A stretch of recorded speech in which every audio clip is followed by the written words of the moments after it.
আজি চাউমিন ପୋଡ଼ିଗଲା କାହିଁକି? ହାଇ ସାଙ୍ଗମାନେ, ଜୟ ଜଗନ୍ନାଥ ସମସ୍ତଙ୍କୁ। ଆଶା କରୁଛି ଆପଣମାନେ ସମସ୍ତେ ଭଲରେ ଥିବେ।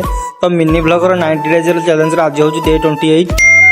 ଆଜି ଇଭିନିଂର ପ୍ରଥମ କାମ ଥିଲା ପିଆଜ କଟିଂ। ତ ଆପଣମାନେ ଦେଖିପାରୁଥିବେ 3 ପ୍ରକାର ପିଆଜ କାଟିଂ କରି ରଖିଦେଇଛି ବର୍ତ୍ତମାନ।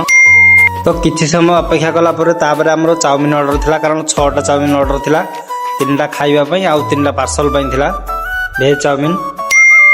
ତ ଏଠି ଚିକେନକୁ ବଏଲ କରି ରଖାହେଇଛି ମସଲାରେ। ତ ଆପଣମାନେ ଦେଖିପାରୁଥିବେ, କାରଣ ଚିକେନ କେବଳ ଅର୍ଡରକୁ ଅପେକ୍ଷା, ଅର୍ଡର ଆସିଲେ ମରା ହେବ। ତ ଏଠି ଅଳ୍ପ କିଛି ଭେଜିଟେବୁଲ ବଏଲ ହେଇକି ଅଛି। ତ ଏଠି ଗାଜର ଆଉ ବିନ୍ସକୁ କିମା କରାହେଇଛି।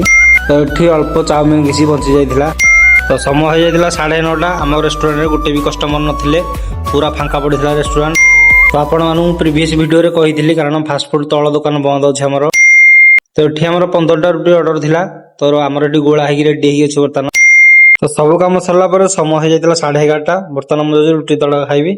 ଆଶା କରୁଛି ଆପଣଙ୍କୁ ଭିଡ଼ିଓଟା ଭଲ ଲାଗିଥିବ। ରହୁଛି, ଜୟ ଜଗନ୍ନାଥ।